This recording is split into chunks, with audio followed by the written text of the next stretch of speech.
Mari kita berdoa. Sungguh benar ya Bapa di surga, kami mengagumi Engkau Tuhan, sebab besar anugerah-Mu ya Tuhan dalam hidup kami. Kami berterima kasih Tuhan, pagi hari ini kami boleh menaikkan puji-pujian kami Tuhan, doa-doa kami dan juga rasa syukur kami. Dan kami siap mendengarkan kebenaran firman-Mu ya Bapa. Dalam nama Tuhan Yesus kami berdoa. Haleluya. Amin. Amin. Baik, puji Tuhan, Bapak Ibu, saudara semua, mari kita membuka Alkitab kita dari, saya minta nanti Pak Pendeta Pardosi membaca ayat-ayat ini. Ya.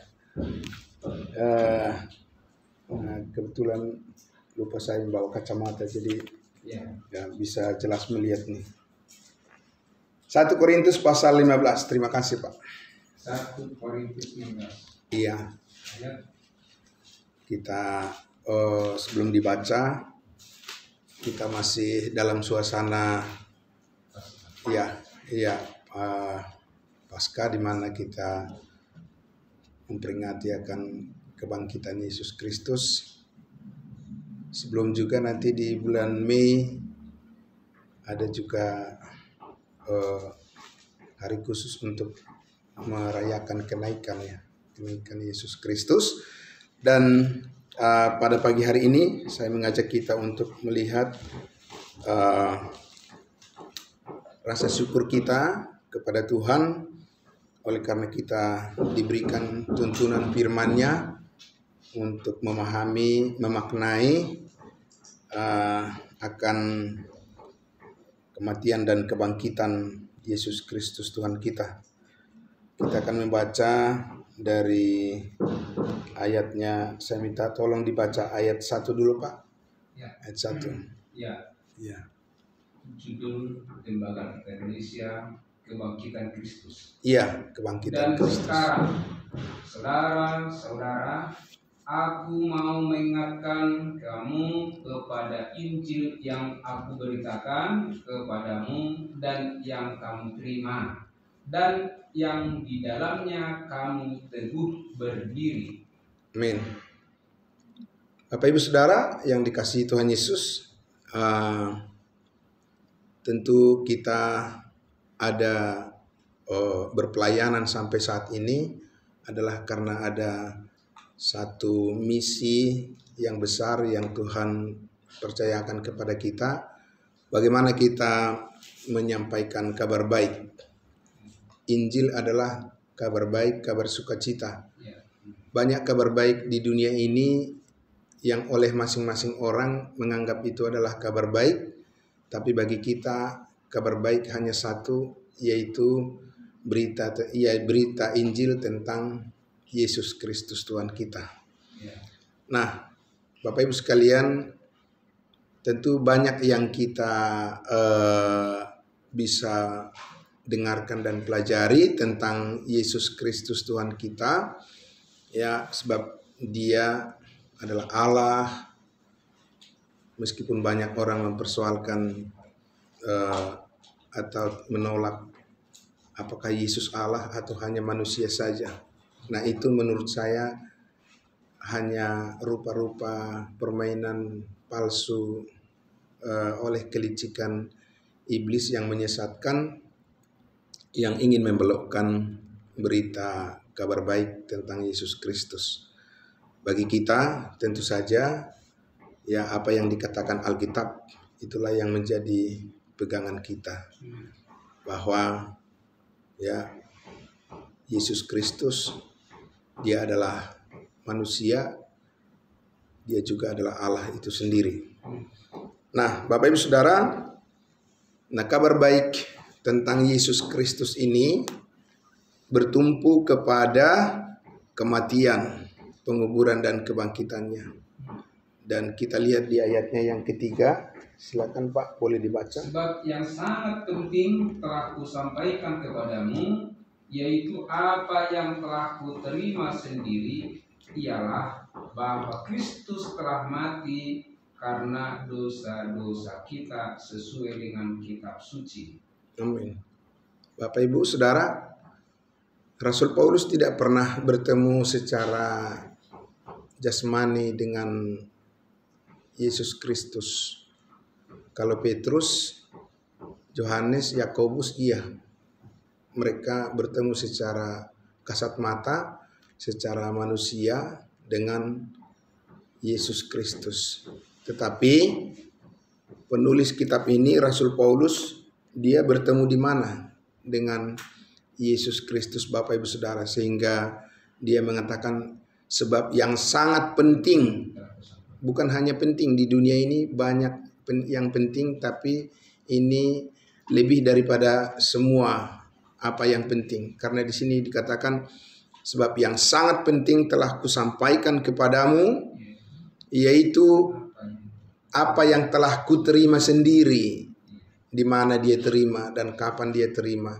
Paulus kapan menerima dan di mana dia terima tentang kabar baik mengenai Yesus Kristus, kematiannya dan kebangkitannya. Tentu kita sudah banyak membaca Alkitab, ya Bapak Ibu, karena di sini kita hamba-hamba Tuhan sudah membaca Alkitab bahwa Yesus sendiri menunjukkan dirinya dari sorga dalam perjalanan ketika Saulus dalam kemarahannya ingin menganiaya para pengikut Yesus. Disitulah Yesus menunjukkan dirinya menemui Saulus yang sangat beringas itu dan mengaruniakan kepadanya pengampunan dan menyatakan berdamai dan menyelamatkan Saulus yang kita kenal sebagai Rasul Paulus. Jadi Tuhan Yesus dari sorga yang sudah tidak lagi dalam wujud tubuh manusia biasa, dialah Tuhan yang sudah dipermuliakan. Disitulah dia memberikan pesan Injil atau kabar baik kepada Rasul Paulus. Dan kabar baiknya adalah bahwa Kristus telah mati untuk menghapus segala dosa kita. Itulah kabar baik yang menjadi pusat daripada pengharapan semua orang yang percaya kepadanya. Di ayat 4-nya tadi dikatakan, Pak, bahwa ia telah dikuburkan dan bahwa ia telah dibangkitkan pada hari yang ketiga sesuai dengan kitab suci. Iya, benar sekali Bapak Ibu, bahwa dia bukan hanya mati dan dikuburkan, tetapi kubur itu tidak dapat menahan dia berlama-lama. Sama seperti semua orang, nabi-nabi, rasul-rasul, ya, pemimpin-pemimpin dari orang-orang yang berkepercayaan lain. Saat ini mereka masih di mana? Ya, di dalam kuburan lah, atau di tempat mereka meninggal. Mereka masih ada di situ. Tapi Yesus Kristus tidak bisa ditahan oleh kuasa maut. Oleh karena apa? Memang dia adalah manusia dan dibuktikan dengan kematiannya. Tapi dia juga adalah Allah, dibuktikan dengan kebangkitannya. Kenapa tidak bisa bangkit orang-orang mati yang lain, padahal semasa hidupnya mereka orang gagah, perkasa, mereka disebut oleh para pengikutnya rasul, disebut nabi. Tapi ketika mereka sudah mati, satu hal yang tidak bisa mereka lakukan, mereka tidak bisa membangkitkan dirinya. Jawabannya adalah karena mereka bukan Tuhan. Lalu kita tanya, kenapa Yesus Kristus bisa bangkit? Karena dia bukan hanya manusia, dia juga adalah Tuhan. Jadi kurang jelas apa lagi bagi semua orang yang berkepercayaan lain di dunia ini, Bapak Ibu Saudara, ya. Jadi kita bukan sedang membanggakan diri kita sendiri, maka kita percaya kepada Yesus, tidak, dan mengajak semua orang untuk percaya kepada kabar baik tentang kematian dan kebangkitan Yesus Kristus. Kita bukan sedang mencari keuntungan dari orang-orang yang kita ajak untuk percaya, tidak. Tapi memang tumpuan harapan semua orang hanyalah kepada Yesus Kristus, yaitu di dalam kebangkitannya. Karena kepercayaan atau tokoh-tokoh kepercayaan atau pemimpin-pemimpin dari agama lain itu belum bangkit juga. Bahkan masih ada yang harus didoakan. Jadi bagaimana kita nasib manusia kalau kita menaruh pengharapan ke situ? Harusnya lah bersatu semua mempercayai pemimpin yang sudah bangkit dan hidup kembali. Berarti jelas ya bahwa dia adalah Tuhan. Kalau bukan Tuhan, kenapa nasibnya tidak sama seperti orang-orang lain yang masih tetap ada di dalam kubur itu? Dan Bapak Ibu Saudara, menurut saya juga nanti di penghakiman itu, itulah sebabnya nanti semua orang akan sangat menyesal. Orang yang tidak percaya kepada Yesus, ya sangat menyesal mereka karena tidak ada satupun alasan mereka yang bisa diterima Tuhan untuk mereka bisa masuk surga. Jadi kalau Tuhan tanya kepada tiap-tiap orang nanti, kenapa aku harus membiarkan kamu masuk surga ke rumahku yang kekal? Kalau Tuhan Yesus bertanya seperti itu kepada orang-orang, lalu apa jawab mereka? Apa mereka bilang? Karena saya taat, karena saya berbuat baik, karena saya sosialnya tinggi, karena saya rajin beribadah, dan seterusnya. Lalu Yesus berkata, lalu bagaimana dengan dosa-dosamu? Karena upah dosa adalah maut. Nah, jadi memang tidak akan bisa diterima alasan mereka nanti di penghakiman itu kalau berbeda dengan apa yang diajarkan oleh Rasul Paulus, bahwa yang sangat penting telah kusampaikan kepadamu bahwa Kristus telah mati dan bangkit untuk menghapuskan segala dosamu, segala dosa kita. Nah, Bapak Ibu yang kekasih dalam Kristus Yesus, menurut saya setiap kali kita memperingati akan kematian dan kebangkitan Yesus Kristus Tuhan kita, kita bukan dalam keadaan sedih lagi. Karena kita ketika memperingati kematian dan kebangkitan Yesus Kristus, ya, kita bukan mengingat-ingat lagi dosa-dosa kita. Karena Tuhan sendiri pun sudah tidak mengingatnya lagi. Dari mana kita tahu Bapak Ibu? Coba kita lihat di dalam 2 Korintus pasalnya yang ke-5, ayatnya yang ke-19 Pak. 2 Korintus pasal 5, ayatnya yang ke-19. Ya. 2 Korintus 5, ayat 19. Sebab Allah mendamaikan dunia dengan dirinya oleh Kristus dengan tidak memperhitungkan pelanggaran mereka. Ia telah mempercayakan berita pendamaian itu kepada kami. Amin. Jadi Bapak Ibu Saudara, coba dibaca ayatnya yang ke-21 lagi Pak, supaya lebih jelas cara Allah mendamaikan dunia dengan dirinya. Ya, ayat 21. Dia yang tidak mengenal dosa, ya, Yesus dibuatnya menjadi dosa karena kita, supaya dalam Dia kita dibenarkan oleh Allah. Amin. Yesus yang tidak mengenal dosa, karena memang sejak dari kandungan dia adalah kudus. Amin. Setelah lahir pun dia kudus, tidak pernah berbuat dosa, tidak pernah bersalah. Digoda oleh iblis pun dia tidak jatuh, dia tetap berdiri dalam kebenaran, hidupnya suci, kudus, melakukan seluruh kehendak Allah. Tapi orang yang tidak bersalah itu dijadikan dosa. Karena siapa? Karena dirinya, bukan karena kita. Memang kalau dilihat secara dunia nggak masuk akal lah itu ya. Maksudnya manusia tidak bisa terima itu. Masa saya yang harus mati untuk kesalahan orang lain? Ya, siapa yang bersalah itulah yang pantas untuk menerima hukuman. Tapi ini memang Bapak Ibu Saudara, terbaliklah dengan akal pikiran manusia apa yang dilakukan oleh Tuhan ini. Supaya nanti hanya karena percaya bisa dibenarkan. Tidak lagi hanya dengan apapun yang lainnya. Jadi kalau direnung-renungkan Bapak Ibu sekalian, siapa orang yang bisa menerima keadaan ditimpakan hukuman kepadanya padahal bukan karena salah dirinya? Hanya Yesus. Amin. Ya, Hanya amin. Yesus yang mau dan sanggup melakukan itu. Itu sebabnya dia memang pantas menjadi juru selamat. Haleluya. Puji Tuhan.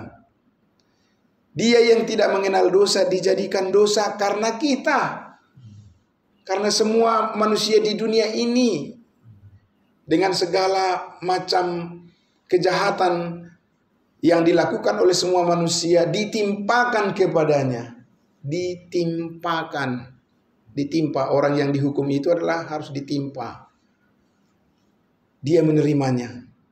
Dan dikatakan dari dalam mulutnya tidak ada bantahan. Dan dia menerima saja semua tuduhan, cacian, makian, dan segala hal yang buruk. Yang sebenarnya itu adalah keburukan manusia, tapi dia menerima itu dalam bentuk penderitaan. Oh, siapa yang mau? Coba tunjuk tangan, tidak akan ada yang mau. Pasti manusia mengatakan, oh iya, itu bukan hukum yang bisa diterima kalau orang yang bersalah, yang tidak bersalah dihukum. Dimanapun hukum, di negara manapun tidak akan pernah bisa menerapkan ya bahwa orang yang tidak bersalah menerima hukuman. Tidak ada. Nah, itu sebabnya Bapak Ibu sekalian, ya ini sesuatu yang di luar daripada nalar manusia. Inilah kabar baik. Kalau hanya yang masuk akal gitu ya, dengan apologet segala macam itu ya, itu memang hanya ini aja, hanya menurut saya sih itu hanya penggembira aja. Penggembira itu artinya hanya tepuk tangan tapi tidak ikut di dalam pertandingan, tidak masuk jadi peserta dalam perlombaan. Ya kan? Kenapa? Karena tidak terdaftar sebagai peserta dalam perlombaan. Tapi kita yang percaya kepada kematian dan kebangkitan Yesus Kristus, kita adalah orang-orang yang telah didaftarkan menjadi peserta dalam perlombaan iman, supaya kita memperoleh upah yang besar dan mahkota kemuliaan ketika kita berhadapan dengan Kristus yang sudah memerdekakan kita dari segala dosa kita. Jadi Bapak Ibu, ya saudara yang dikasihi Tuhan Yesus, ini adalah satu bagian yang sangat luar biasa. Ya, Tuhan tidak mengingat-ingat dosa kita lagi. Ya, luar biasa. Padahal kita bukan tidak ada dosa, banyak dosa kita. Tapi supaya kita tahu besarnya kasih Tuhan kepada kita semua, Dia tidak mengingat-ingat kesalahan kita lagi. Berarti apa artinya? Kebebasan kita dari dosalah yang kita rayakan setiap kali mengingat kematian dan kebangkitan Yesus Kristus dengan penuh sukacita. Orang yang terkurung, orang yang terpenjara nggak bisa berbuat apa-apa. Ya, dia akan terus kena dengan ancaman. Melakukan ini salah, melakukan itu salah, permintaan ini salah, ya. Dan permintaan itu salah, tidak bisa. Namanya juga orang di penjara. Tapi kita sudah diberdekakan dari dosa, sudah dibebaskan dari kuasa dosa. Kita adalah orang yang merdeka untuk merayakan dengan sukacita dan damai sejahtera. Amin. Dan tentunya Bapak Ibu sekalian, bukan untuk menjadi lalai dalam tanggung jawab kita, tidak. Bukan menjadi terlena dalam euforia, bersenang-senang, tidak. Tapi kita menyambut setiap tanggung jawab kita melayani Tuhan bukan dengan tekanan-tekanan lagi. Tapi kita menyambut setiap tanggung jawab kita melayani Tuhan, melayani saudara-saudara kita, memberitakan kabar baik ini kepada semua orang, ya dengan sukacita, dengan senang hati, dengan motivasi di mana kita ingin sekali, ya, misi yang Tuhan percayakan ini, ya selagi masih ada kesempatan bagi kita hidup di dunia ini, kita maksimalkan pelayanan kita di hadapannya. Amin. Tapi bukan dengan terpaksa. Bukan karena bersungut-sungut, tapi karena bersukacita dan karena merasa bahwa pengharapan kita bukan pengharapan lagi yang mudah-mudahan, tapi pengharapan yang pasti. Baik, kita akan lihat satu bagian lagi, Bapak Ibu, ya, di dalam Roma pasal 5 ayatnya yang ke-8. Ya, Roma 5 ayatnya yang ke-8 ini, ya Bapak Ibu Saudara, ya sebelumnya kita akan baca dulu, dengarkan dulu ayat 1. Silakan Pak, bisa membaca untuk kita. Roma 5 pasalnya yang pasal 5 ayat 1, untuk menegaskan bahwa ya sangat luar biasa hubungan kita dengan Kristus saat ini melalui kebangkitannya benar-benar adalah hubungan yang tanpa batas, bisa merasakan damai sejahteranya. Kita sedang belajar semuanya itu. Amin. Ayat 1. Sebab itu Kita yang dibenarkan karena iman, ya, kita hidup dalam damai sejahtera dengan Allah oleh karena Tuhan kita Yesus Kristus. amin. Sedikit saya boleh perjelas, sebetulnya terjemahannya yang lebih tepat adalah ada kata telah di situ. Sebab itu kita yang telah dibenarkan. Nah, itu artinya bahwa ini keadaan kita sekarang ini keadaan yang sudah pasca, terlewat, telah. Amin. Iya, kita yang sudah dibenarkan. Bukan belum, tapi sudah, posisi kita sudah sampai Bapak Ibu Saudara mengalami kemenangan itu. Bahkan lebih daripada pemenang. Banyak orang di dunia ini dalam perlombaan, pertandingan, peperangan, mereka merayakan kemenangan mereka. Tapi ada satu musuh yang terakhir yang tidak bisa mereka kalahkan, yaitu maut.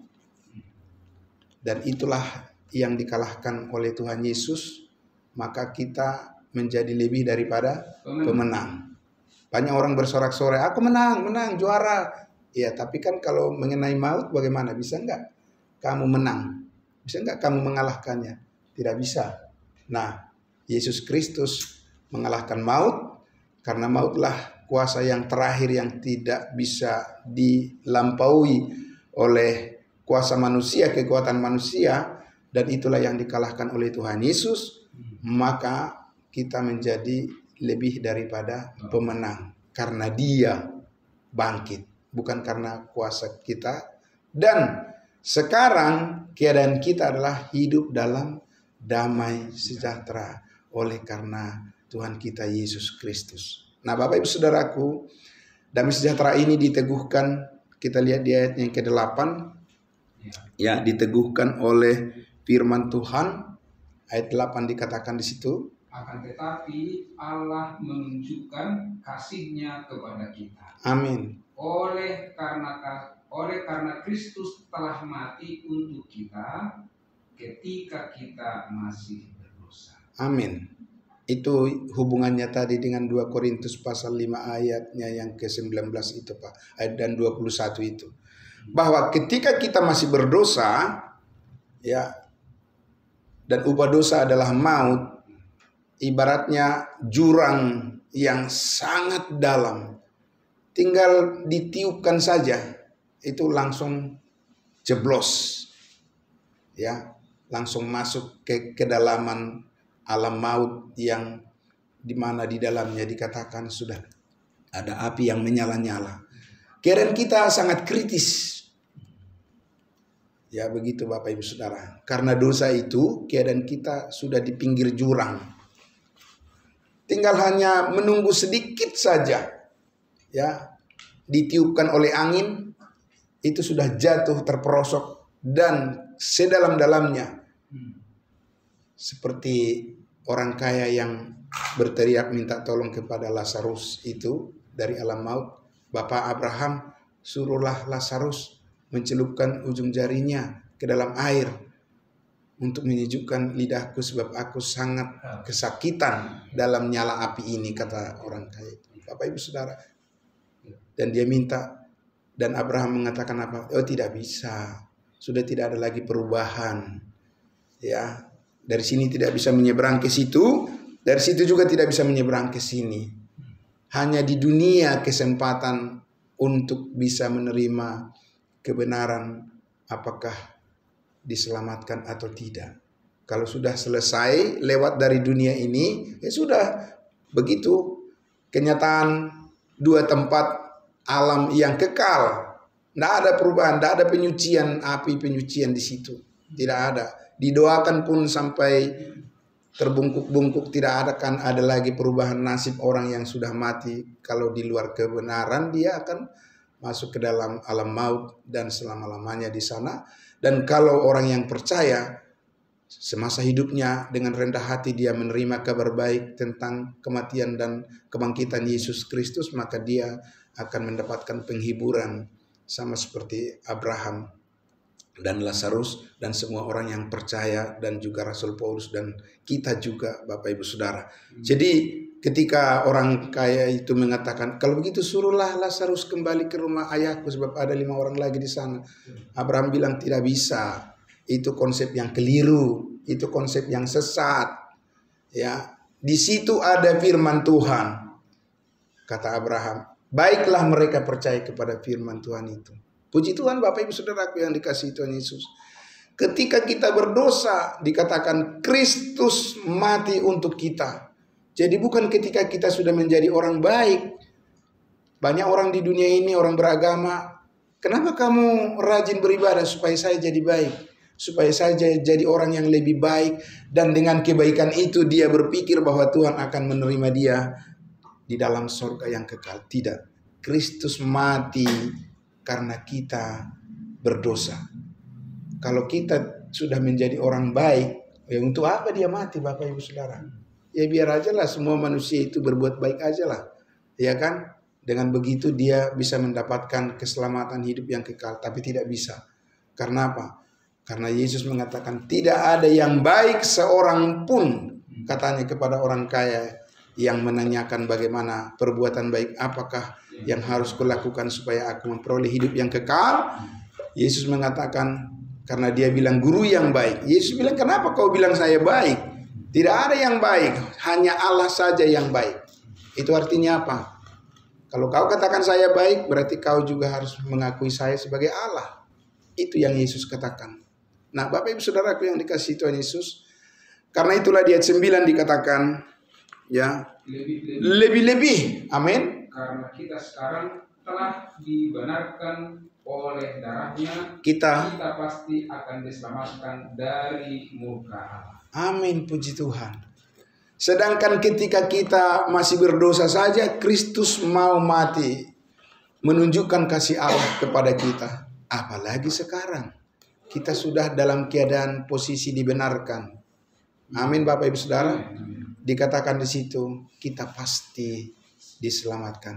Bukan mudah-mudahan. Hampir semua orang beragama di dunia ini mempunyai kebanggaan terhadap kepercayaannya, tetapi di dalamnya ada mudah-mudahan, ada keadaan yang membungkus semuanya itu dengan kata mudah-mudahan. Ya, semoga. Maybe yes, maybe no. Nah, itu janganlah ikuti yang begitu. Makanya saya bilang orang yang sudah percaya kepada Yesus Kristus lalu dia berpindah. Ada itu kan Bapak Ibu Saudara yang aneh-aneh itu. Ya, artis-artis bukan hanya artis sih, ya kan, orang biasa juga ada yang begitu, tapi maksudnya aneh aja gitu ya. Aneh dan menjadi sangat miris melihatnya. Sudah di posisi yang benar tapi dia pindah ke posisi yang keliru, Bapak Ibu Saudara. Nah, saudaraku yang dikasihi Tuhan Yesus, dan itu sangat merugikan, dan kerugiannya bukan hanya di dunia ini. Kerugiannya untuk selama-lamanya, dan kalau dia sudah meninggalkan dunia ini sudah terlambat, karena hanya di sini kita bisa merasakan kepastian keselamatan hidup yang kekal dan damai sejahtera yang Tuhan karuniakan kepada kita oleh karena Tuhan kita Yesus Kristus bangkit. Nah, Bapak Ibu Saudaraku, ya, dikatakan di ayatnya yang ke-10, ya, kita pasti diselamatkan dari murka Allah sebab jika ketika masih seteru diperdamaikan dengan Allah oleh kematian anaknya. Amin. Lebih-lebih kita yang sekarang telah diperdamaikan, pasti akan diselamatkan oleh Tuhan. Amin.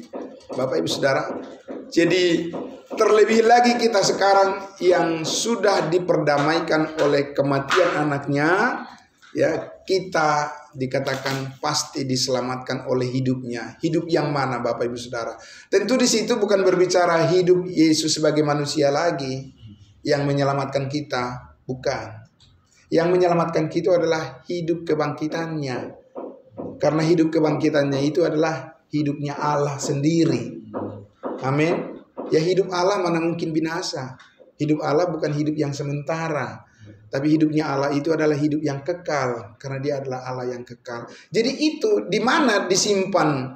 Di mana, Bapak Ibu Saudaraku? Tersalur dari mana hidup Allah, hidup yang kekal itu dimiliki oleh orang-orang saat ini? Bapak Ibu Saudara, Efesus 2 ayat 8 dan 9 mengatakan, sebab karena kasih karunia kamu diselamatkan melalui iman, itu bukan hasil usahamu tetapi pemberian Allah. Itu bukan hasil pekerjaanmu. Jangan ada orang yang memegahkan diri. Jadi itu Bapak Ibu Saudara, pemberian. Sangat luar biasa Bapak Ibu Saudara. Pemberian dari Allah yang tidak bisa kita lakukan, yang kita tidak bisa kita perjuangkan, yang tidak bisa kita capai. Yesus yang melakukannya untuk kita. Bagaimana tidak Bapak Ibu Saudara? Tidak bangga kita beriman kepada Kristus, karena yang kita peroleh ini bukan karena usaha kita. Amin Bapak Ibu Saudara. Orang masih lebih cenderung dia bangga kalau dia menceritakan, ya karena saya begini saudara-saudara, karena saya begitu, ya waktu itu saya begini, sekarang saya jadi begini. Bapak Ibu Saudaraku, tidak ada yang salah menceritakan pengalaman kehidupan, tetapi kalau hanya di situ bertumpu ya pemberitaan, ya maka itu sudah tidak mendasarkan pada kabar baik yang sangat penting. Paulus Bapak Ibu Saudara, kurang apa pengalaman dia? Wah, jangan ditanya Bapak Ibu Saudara. Ya, pengalaman dia pengalaman yang sangat luar biasa, melampaui rata-rata daripada orang yang satu angkatan dengan dia. Dia adalah orang yang sangat cerdas. Ya, dia adalah orang yang paling muda dipimpin sebagai ketua daripada Sanhedrin. Tapi Bapak Ibu Saudara, kalau kita baca dari Roma sampai Filemon, Pak, sangat sedikit dia bercerita tentang prestasi-prestasi dia. Bahkan dia katakan kepada orang Filipi, ya, semua yang kuanggap keuntungan dahulu, kuanggap rugi karena pengenalanku akan Kristus Yesus Tuhanku lebih mulia daripada semuanya itu. Amin. Bapak Ibu Saudaraku yang dikasihi Tuhan Yesus, mari tetaplah kita setia memberitakan kabar baik ini, karena disinilah tumpuan daripada pengharapan semua orang. Kita tidak membuat orang lain menjadi percaya. Hanya Tuhanlah yang mampu membuat semua orang yang percaya diselamatkan. Tugas kita adalah memberitakan sejelas-jelasnya kabar baik tentang kematian dan kebangkitan Yesus Kristus Tuhan kita. Itu adalah jalan pendamaian bagi semua orang. Dan setiap orang yang percaya memperoleh warisan yang kekal di dalam sorga. Dan itu adalah kesatuan kita yang tidak bisa dipisahkan oleh kuasa maut, oleh kuasa dosa, oleh kuasa-kuasa di udara, di bumi dan di bawah bumi ini. Tidak ada yang dapat memisahkan kita dari kasih Allah yang ada di dalam Kristus Yesus. Sebab kita adalah orang-orang yang lebih daripada pemenang. Dan pasti Tuhan mengirimkan banyak jiwa untuk masuk ke dalam kerajaan Allah, menjadi teman kita, menjadi sahabat kita, untuk kita sama-sama menggumuli, ya, bergandeng tangan melakukan pekerjaan Tuhan selagi masih ada waktu, kesempatan diberikan bagi kita, sampai Tuhan Yesus datang membawa kita pada saat rapture, pada saat pengangkatan di awan-awan. Disitulah berakhir semuanya, ya, dan kita dipenuhi dengan sukacita damai sejahteranya. Amin. Mari kita berdoa. Bapa dalam surga, terima kasih Allah kami, Tuhan kami, Engkaulah yang menjadikan semuanya ini menjadi berarti ya Tuhan bagi kami. Dan terima kasih Tuhan, tidak ada Tuhan seperti Engkau. Tidak ada manusia seperti Yesus Kristus, satu-satunya, dulu, sekarang, dan sampai selamanya. Dan sekarang Engkau telah dipermuliakan di dalam surga sebagai Tuhan dan Juru Selamat kami. Dan kami akan berjanji tetap setia kepadamu ya Bapa, melakukan semua pekerjaan pelayanan yang Tuhan percayakan bagi kami, mengabarkan berita kabar baik yang sangat penting ini, sebab bukan diri kami yang ingin kami beritakan, tetapi Yesus Kristus Tuhan dan Juru Selamat kami yang sangat mengasihi kami dan mengasihi semua orang yang percaya. Dan kami yakin bahwa Engkau menyediakan apa yang kami perlukan, yang kami butuhkan untuk menjalankan semua misi pelayanan yang mulia ini. Diberkatilah semuanya yang mendengarkan kebenaran firman-Mu ini. Di dalam nama Tuhan Yesus kami berdoa dan bersyukur. Haleluya, puji Tuhan. Amin. Amin. Terima kasih. Salam buat kita semuanya.